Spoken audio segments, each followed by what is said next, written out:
बच्चे next topic आप discuss करांगे, ठीक है, transformation of Laplacian operator to spherical polar coordinate. ठीक है, transformation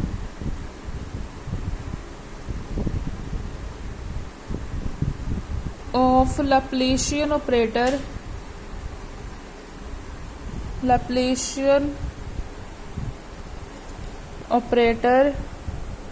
to spherical polar coordinates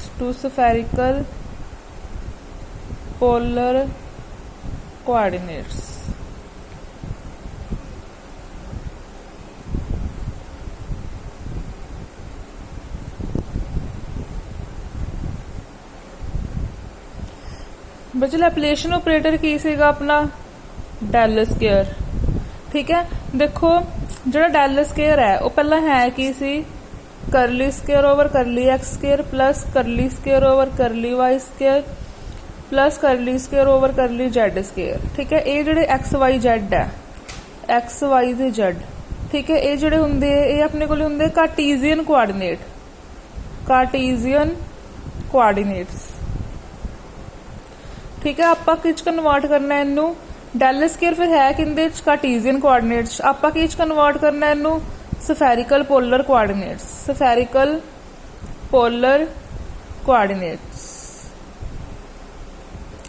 ਉਹ ਕਿਹੜੇ ਹੁੰਦੇ ਆ ਸਫੈਰੀਕਲ ਪੋਲਰ ਕੋਆਰਡੀਨੇਟਸ ਕਿਹੜੇ ਹੁੰਦੇ ਆ ਜਿਸ ਚ r ਹੋਵੇ ਥੀਟਾ ਹੋਵੇ ਫਾਈ ਹੋਵੇ। ਠੀਕ ਹੈ, ਤੇ ਆਪਾਂ ਕਿਵੇਂ ਕਨਵਰਟ ਕਰ ਸਕਦੇ ਹਾਂ ਜੇ x y z ਦੀ ਵੈਲਿਊ ਆਪਾਂ ਕੀ ਪੁੱਟ ਕਰ ਦਈਏ r ਥੀਟਾ ਤੇ ਫਾਈ ਚ। ਠੀਕ ਹੈ, ਤੇ ਇਹਨਾਂ ਚ ਨਾ ਇੱਕ ਰਿਲੇਸ਼ਨ ਹੁੰਦਾ ਜਿਵੇਂ ਕਿ ਆਪਣੇ ਕੋਲੇ ਇਧਰਲੀ ਸਾਈਡ ਤੇ x y z ਹੈ। ਠੀਕ ਹੈ, r ਥੀਟਾ ਫਾਈ ਤੇ x y z ਇਹ ਦੋਨੋਂ ਆਪਸ ਵਿੱਚ ਰਿਲੇਟ ਕਰਦੇ ਹੁੰਦੇ ਆ। these are cartesian coordinate, these are spherical polar coordinates। ਇਹ ਦੋਨਾਂ ਦਾ ਰਿਲੇਸ਼ਨ ਹੁੰਦਾ ਹੈ। ਇਹ ਰਿਲੇਸ਼ਨ ਨੂੰ ਆਪਾਂ ਪਹਿਲਾਂ ਡਾਇਗਰਾਮ ਦੇ ਵਿੱਚ ਦਿਖਾਉਂਦੇ ਆ, ਫਿਰ ਆਪਾਂ ਲਿਖਦੇ ਆ। ਠੀਕ ਹੈ, ਜਿਵੇਂ ਇਧਰਲੀ ਸਾਈਡ ਆਪਣੇ ਕੋਲੇ x ਹੈ, ਇਧਰਲੀ ਸਾਈਡ y ਹੈ, ਇਧਰਲੀ ਸਾਈਡ z ਹੈ। ਠੀਕ ਹੈ ਬੱਚੇ, ਤਾਂ ਆਪਣੇ ਕੋਲੇ ਨਾ ਇੱਥੇ ਇੱਕ ਇਲੈਕਟ੍ਰੋਨ ਹੈ। ਠੀਕ ਹੈ, ਘੁੰਮਦੇ ਮੰਨ ਲਓ ਇੱਥੇ ਆ ਗਿਆ ਇਹਦੀ ਪੋਜੀਸ਼ਨ p ਤੇ। ਠੀਕ ਹੈ, ਤਾਂ ਉਹ ਜਿਹੜਾ z ਕੋਆਰਡੀਨੇਟ ਨਾਲ ਐਂਗਲ ਥੀਟਾ ਬਣਾਉਂਦਾ। डिस्टेंस कितना कवर करता है वो r, क्योंकि इत्थे इलेक्ट्रॉन पिया से घूमते इत्थे चला गया, स्पेस विच चला गया, तां ही बोलते आपां स्फेरिकल पोलर कोआर्डिनेट। ठीक है, ते जिहड़ा y एक्सिस है y एक्सिस है इहदे नाल एंगल बनांदा फाई। ठीक है, ये अपना डिस्टेंस हो गया z दे पैरेलल z। ठीक है, ये x दे पैरेलल x सी ते ये x दे पैरेलल हो गया x r sin theta cos phi, z की हो गया आर कोस थीटा, ते जिहड़ा अपने को आ वाला डिस्टेंस है इधरली साइड वाई। ठीक है, आ वाला वाई दे पैरेलल हो गया, वाई की आ गया r sine theta sine phi. ठीक है बच्चे, r sine theta sine phi.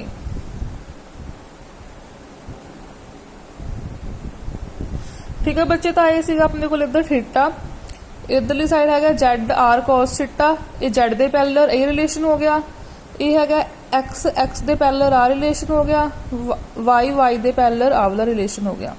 तो इनू आप लिखते हैं फ्रॉम डायग्राम चो एक्स मतलब की है रिलेशंस की है x y z and r theta phi, they are relate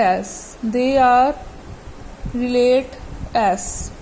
किवें रिलेट कर सकते, एक्स किंदे इक्वल है r sine theta cos phi, y किंदे इक्वल है r sine theta sine phi, z किंदे इक्वल है आर कोस थीटा। ठीक है बच्चे, जेड किंदे इक्वल है आर कोस थीटा। तो दीज आर द रिलेशन। हुण जो तुसी एक्स वाई जेड दी वैल्यू इहदे पुट करोगे तो बच्चे सिंपल नहीं हैगा पुट करना। देखो पहला तुसी इत्थे पुट करोगे, फिर उनका करली उनका डेरीवेटिव। ठीक है, डेरीवेटिव लोगे, इत्थे वाई दी वैल्यू पुट करोगे, उनका नाल डेरीवेटिव भी किन्ने टाइम लोगे 2 टाइम्स। ठीक है, पुट करोगे डेरीवेटिव लोगे तां जाके तुहाडे कोल डेल स्केयर दी वैल्यू आऊगी। जो उन्हें पुट करोगे, ठीक है, सॉल्व करोगे, बहुत लेंथी प्रोसीजर हो जाऊगा, तो आपां सिंपली लिखना ही है by putting these value in the equation 1। Put करके दिखाना नहीं गा, सिर्फ लिखना ही है, क्योंकि जो पुट करके सॉल्व करेंगे बहुत लेंथी हो जाएगा, इतना अपने सिलेबस का पार्ट नहीं हैगा। So by putting above value of x y z in equation 1। ठीक है, इक्वेशन 1 पुट कर दो, अपने को की आ गया, वी गेट डेल स्केयर की वैल्यू देखो एक्स वाई जेड नू आर थीटा च पुट करांगे तो आर थीटा च आ जाऊगी 1/r square curly over curly r square curly over curly r plus 1/r square sine theta curly over curly theta sine theta curly over curly theta plus 1/r square sine square theta curly square over curly phi square. ठीक है बच्चे, तो ये सीगा अपने को del square की value हुण किस आ गई, इस सारे किते आर है, इस सारे किते थीटा है, इस सारे किते फाई ते थीटा आर है, तिन्ना विच है। आ सारे टर्म आर च है, इस आर थीटा आ गया, इस तीनों ही आ गए, आर भी थीटा भी फाई भी। बच्चे हुणे डेल स्केयर आ गया। ठीक है, आर थीटा ते फाई की सीगी अपने कोले, आर थीटा ते फाई की सीगी अपने कोले स्फेरिकल पोलर कोआर्डिनेट। सो ये की है, Laplacian operator is in spherical polar coordinate. So now del square Laplacian operator is in spherical polar coordinate.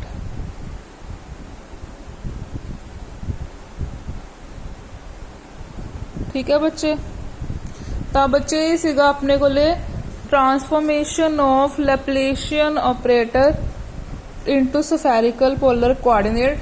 ये सीगा कार्टीजियन कोआर्डिनेट, स्फेरिकल पोलर हुंदे आर थीटा फाई। आपां एक्स वाई जेड नूं diagrammatic तो r theta phi दे विच convert कर लिया। जो इच पुट करांगे, पुट करके दिखाना नहीं है, बस लिखना ही है, तो अपने को डेल स्केयर दी वैल्यू आ जाऊगी, तुसीं लर्न ही रखनी है। ठीक है, remember this value, this is very important, del square दी वैल्यू। ठीक है, so this is the del square is in spherical polar coordinates. ना हुण इनू आपां शोक्रिंजर वेव इक्वेशन च भी पुट करांगे। ठीक है, चलो नैक्सट टॉपिक है बच्चे application of quantum mechanics. Application of quantum mechanics to hydrogen atom and hydrogen like atom।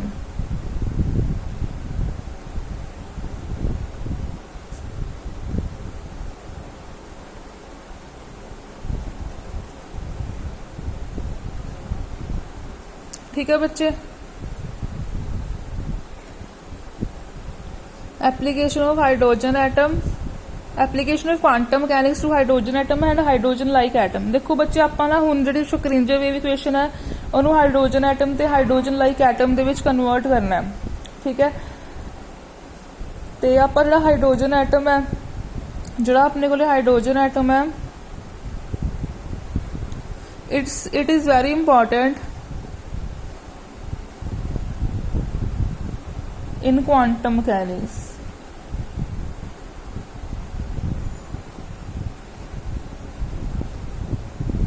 ठीक है, because Schrödinger wave equation is solve only for this system, only for this system. क्योंकि बाकियां वास्ते जिहड़ी शोक्रिंजर wave equation है उन्होंने solve करना it is very difficult task, because it is only one electron system, it is only one electron and one proton system. So it is easy to solve Shokringer wave equation for this. बाकियां वास्ते Shokringer wave equation solve करना it is difficult task. So this take a very important place in the quantum mechanics because Shokringer wave equation is solved, ठीक है, only for this system easily। ठीक है, हुण जिवें आपां Shokringer wave equation अपने कोले है की सीगी, अपने कोले Shokringer wave equation की सीगी, curly square over curly x square plus curly square over curly y square plus curly square over curly z square psi plus 8 pi square m over h square psi. ठीक है, ठीक है। ये सीगी अपने कोले शक्रिंजर wave equation, किंदे सीगी अपने कोले बच्चे शक्रिंजर वेव इक्वेशन अपने कोले किंदे च है,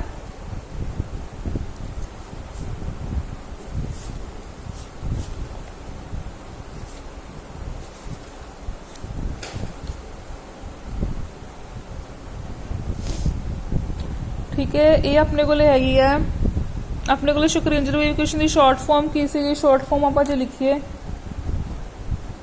इतों ये भी लिख सकते तुसी del square psi plus 8 pi square m over h square e minus v of psi is equal to 0। हुण आपां कन्वर्ट करना इनू शक्रिंजर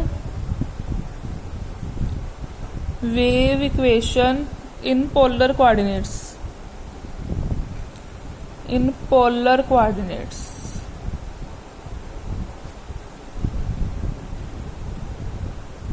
बच्चे है del square psi 8 pi square m over h square e minus v of psi is equal to 0। जो del square है ना बच्चे, डेल स्केयर ये किंदे च अपने कोले हजे कार्टीजियन कोआर्डिनेट,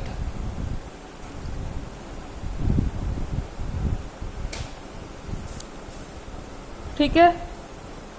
एक कार्टीजियन कोआर्डिनेट दे विच है फरदर, ठीक है। आप जो वी की वैल्यू पुट करिए इत्थे, वी की वैल्यू कितों पुट करांगे, पहला आप लिखांगे जो फोर्स हुंदी है वो दो चार्जिस का प्रोडक्ट हुंदी है, एक चार्जिस आह एक आ चार्जिस ओवर आर स्केयर। तो जी पोटेंशियल एनर्जी हुंदी है की हुंदी है minus infinity to r f dot d r. इनू आप जो सॉल्व करांगे तो की आ जाऊगा minus of z e square over r. तो ये वी की वैल्यू इत्थे पुट कर दो, ठीक है। Put value from equation, put value of v from equation 2 in equation 1, put value of v from equation 2 in equation 1, ठीक है। पुट कर देंगे अपने को की आ जाऊगा del square psi plus 8 pi square m over h square E plus z e square over r of psi is equal to 0। बच्चे जो इतने डेल स्केयर है मैं की लिखा सीगा किंदे चाहे curly square over curly x square plus curly square over curly y square, curly square over curly z square, ठीक है। किंदे चाहे एक्स वाई जेड की है, एक्स वाई जेड की है कार्टीजियन कोआर्डिनेट्स है plus 8 pi square m over h square E plus z e square over r of psi equal to 0, ठीक है। आप इनू किस कन्वर्ट करना है, 2 मिनट आप इनू किन्ने कन्वर्ट करना है। देखो ये जो अपने को डेल स्केयर है, ठीक है, ये सगा अपने को डेल स्केयर एक इच कार्टीजियन कोआर्डिनेट, इत्थे आप डेल स्केयर की वैल्यू इत्थे पुट करती, ठीक है। डेल स्केयर की वैल्यू आप पुट करती,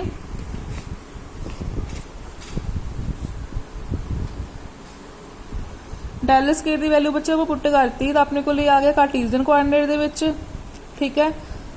तो बच्चे नैक्सट देखो हुण आप इनू कन्वर्ट करना पोलर कोआर्डिनेट, क्योंकि अपना जो आर्टिकल सीगा आप लिख सीगा Schrödinger wave equation in polar coordinate, ठीक है। पोलर कोआर्डिनेट्स किहड़े हुंदे आ r theta phi, r theta phi 14 convert होगी जो आप इत्थे एक्स वाई जेड नूं पुट करांगे आर थीटा फाई तो एक्स की हुंदा अपने कोले r sine theta cos phi, ठीक है। वाई की हुंदा r sine theta sine phi, z की हुंदा आर कॉस थीटा, ठीक है बच्चे। ये आप इत्थों लए सीगे ना, आप क्या सी इत्थे जेड है, इत्थे पार्टिकल घूमते घूमते आ पोजीशन ते चला गया, उनका डिस्टेंस हो गया आर, ते आह जेड एक्सिस के सामने डिस्टेंस जेड, ये एंगल थीटा बनांदा, ठीक है। वाई एक्स आह एक्स के सामने एक्स, वाई के सामने वाई, तो इन्हां च रिलेशन की हो गया z r sine theta cos phi x, sorry z is equal to r cos theta, y की है r sine theta sine phi, ठीक है। एक्स की हो गया अपने को r sine theta cos phi. ये जो वैल्यू आप इत्थे पुट करांगे अपने को डेल स्केयर की वैल्यू आ जाती सी ना, इत्थे बस वो पुट कर दो। By putting this value in this we get del square in the spherical polar coordinate. जो डेल स्केयर की वैल्यू आ जाती सी, की हुंदी सीगी 1/r square curly over curly r square curly psi over curly r plus 1/r square sine theta curly over curly theta sine theta curly psi over curly theta plus 1/r square sine square theta curly square over curly phi square. ठीक है बच्चे, del square की value है, sine नहीं आऊगा। हुण आ value इत्थे put कर दो, क्योंकि इत्थे की सीगा अपने कोले डेल स्केयर ही सीगा एक तरह, सारी वैल्यू डेल स्केयर दी है। ये कार्टेशियन दे विच है, एक किच आ गई अपने कोले पोलर कोआर्डिनेट दे विच, पोलर कोआर्डिनेट्स इत्थे पुट कर दो तो अपने कोले की आ गया 1/r square curly over curly r square curly psi over curly r plus 1/r square sine theta curly over curly theta sine theta curly psi over curly theta plus 1/r square sine square theta curly square over curly phi square plus 8 pi square m over h square e plus z e square over r of psi is equal to 0। ठीक है बच्चे, ये अपने को आ गई Schrödinger wave equation, Schrödinger wave equation in spherical polar coordinate. This is in spherical polar coordinate या कला इन पोलर कोआर्डिनेट्स। ठीक है बच्चे, तो हुण इहदे च देखो जिहड़ा साई है, ठीक है, पहला जिहड़ा अपने कोले साई हुंदा सीगा ओह किहदा फंक्शन हुंदा सीगा एक्स वाई जेड दा। हुण जिहड़ा साई है किहदा फंक्शन है आर थीटा ते फाई दा। So psi is a function of r theta and phi. ठीक है, ये आपां लिख सकते हैं साई काहदा फंक्शन है, कैपिटल आर जो आर दा फंक्शन है, कैपिटल थीटा जो थीटा दा फंक्शन है, कैपिटल फाई जो फाई दा फंक्शन है। ठीक है बच्चे, this is a Schrödinger wave equation in spherical polar coordinates. ठीक है बच्चे, तुसी याद रखना है। ठीक है, remember this, learn this equation, very important. रट्टा मारो जो मर्जी करो, ठीक है, आ इक्वेशन नू याद रखना है तुसी, लर्न दिस इक्वेशन। ठीक है बच्चे, नैक्सट आर्टिकल आप नैक्सट वीडियो च करांगे। ओके।